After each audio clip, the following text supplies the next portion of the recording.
नमस्कार छात्रों, स्वागत करता हूं आपका आपके अपने चैनल 10 कदम करंट बम सीरीज के अंतर्गत मेकल सूत्रा इंस्टीट्यूट में।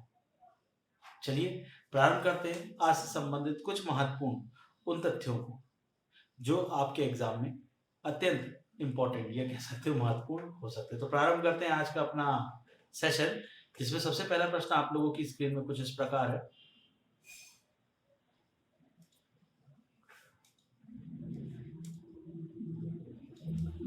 Miss Earth India, important, Miss Earth India का खिताब किसने जीता है? तो ये हो जाती है कोई और नहीं, रश्मि माधुरी जी ने। हाल ही में यह प्रतियोगिता संपन्न हुई जिसमें यह खिताब जो है वो रश्मि माधुरी जी को दिया गया।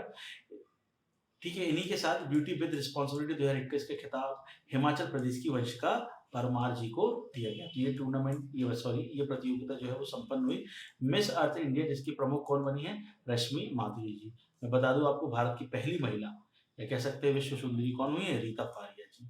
ये हुई है पहली मिस वर्ल्ड, रीता फारिया, 1960 में, 1960 में। अगला नेक्स्ट, किस देश की महिला क्रिकेट एमी हंटर ने जिम्बाब्वे के खिलाफ 16वें जन्मदिन पर नाबाद, मान लीजिए 16 साल की थी, 121 रन बनाकर, जिसमें यह पुरुष और महिला क्रिकेट में एक दिवसीय शतक बनाने वाली सबसे कम उम्र की बल्लेबाज बन गई हैं। तो ये हो गई है कौन? आयरलैंड की एमी हंटर। तो आयरलैंड जो कि यूरोपियन एक कंट्री है, एमी हंटर ने भारत की मिताली राज का भी रिकॉर्ड तोड़ दिया। उन्होंने 1999 में आयरलैंड के खिलाफ शतक बनाया था जब वह 16 साल और 205 दिन की थी, लगभग हम कह सकते हैं 17 साल से कुछ समय कम, है ना। अब याद रखिएगा, परंतु इन्होंने पूरे 16 साल होने पर ही यह रिकॉर्ड अपने नाम कर लिया। नाम है इनका क्या? Amy Hunter. किस कंट्री की है ये? आयरलैंड की कंट्री है। आयरलैंड से मतलब खिलाड़ी है। नेक्स्ट, अक्टूबर 2021 में आईएमएफ ने भारतीय अर्थव्यवस्था को वित्त वर्ष 2021-22 में कितने प्रतिशत की दर से बढ़ाने का अनुमान जारी किया है? ये हो जाता है 9.5%, 9.5%। किसके द्वारा किया गया है ये? आईएमएफ, इंटरनेशनल मॉनेटरी फंड, जिसका मुख्यालय हो जाता है वॉशिंगटन डीसी में, जो यूएसए की कैपिटल हुआ करती है, जिसकी वर्तमान प्रमुख है क्रिस्टीना जॉर्जिया। तो उनके द्वारा अनुमान लगाया गया। अक्टूबर 2021 में आरबीआई ने किसे बैंकिंग का लाइसेंस प्रदान कर दिया गया है? तो यूनिटी स्मॉल फाइनेंस बैंक, यूएफबी, जिसको अपन कह सकते हैं यूनिटी स्मॉल फाइनेंस बैंक को बैंकिंग का लाइसेंस दे दिया गया है। तो याद रखिएगा, आरबीआई का कार्य होता है बैंकिंग का लाइसेंस प्रोवाइड करना। तो ये दिया गया है यूनिटी स्मॉल फाइनेंस बैंक को। ठीक है, आरबीआई जिसका गठन 1935 में हुआ है, 1935 में, और राष्ट्रीयकरण हुआ है 1949 में, 1949। याद रखिएगा 1949 में। ठीक है, 1949 में राष्ट्रीयकरण हुआ, जिसके पहले आरबीआई के गवर्नर थे सीडी देशमुख जी, और भारत ब्रिटिशर्स गवर्नर प्रमुख थे सर ऑस्बर्न स्मिथ। वैश्विक भुखमरी सूचकांक, ग्लोबल हंगर इंडेक्स में भारत का रैंक कौन सा है? तो याद रखिएगा, वैश्विक भुखमरी सूचकांक में भारत का रैंक, वैश्विक भुखमरी सूचकांक में भारत का रैंक हो जाता है आपका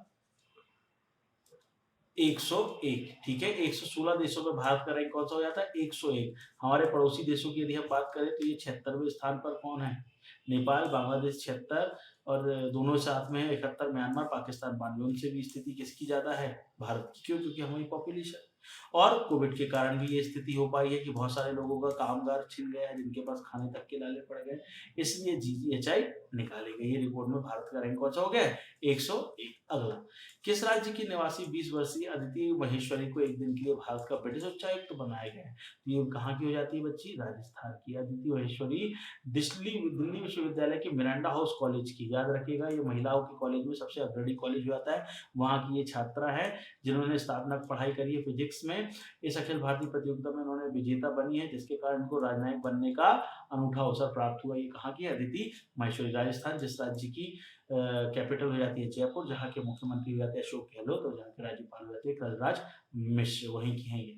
नेक्स्ट, हाल ही में केंद्रीय पर्यटन राज्य मंत्री अजय भट्ट ने किस रेलवे स्टेशन से बौद्धिक सर्किट ट्रेन MFM टूर को हरी झंडी दिखाई है। तो याद रखिएगा ये सफदरजंग हो जाता है दिल्ली का, वहां से इसे प्रारंभ किया गया। उद्देश्य है आईआरसीटीसी के द्वारा पर्यटन के क्षेत्र में लोगों को अपनी ओर अट्रैक्ट करना, साथ ही साथ बौद्ध धर्म के जितने भी लोग हैं उनके लिए एक विशेष प्रकार की पर्यटन ट्रेन प्रारंभ करना, इस उद्देश्य से इसे प्रारंभ किया गया है आईआरसीटीसी के सहयोग से।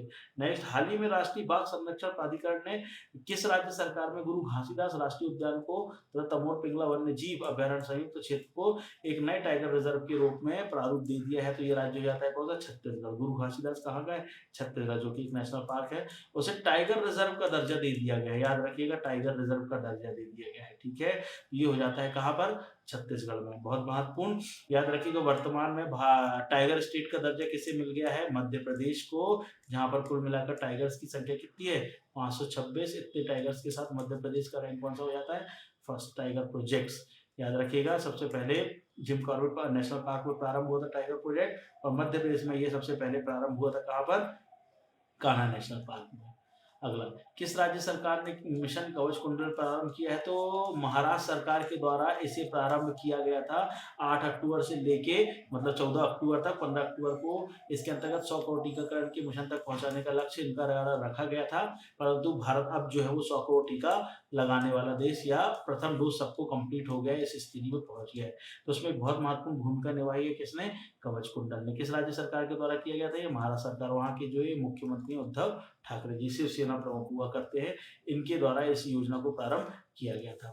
चलिए, तो ये था आज का हमारा फास्ट एंड फ्यूरियस 10 का दम करंट बम, जिसके अंतर्गत हमने 10 महत्वपूर्ण खबरों को जो उस दिन से संबंधित थी उनको आपके सामने रखा, साथ ही साथ 10 महत्वपूर्ण फैक्ट्स भी आपके सामने हमने रखे।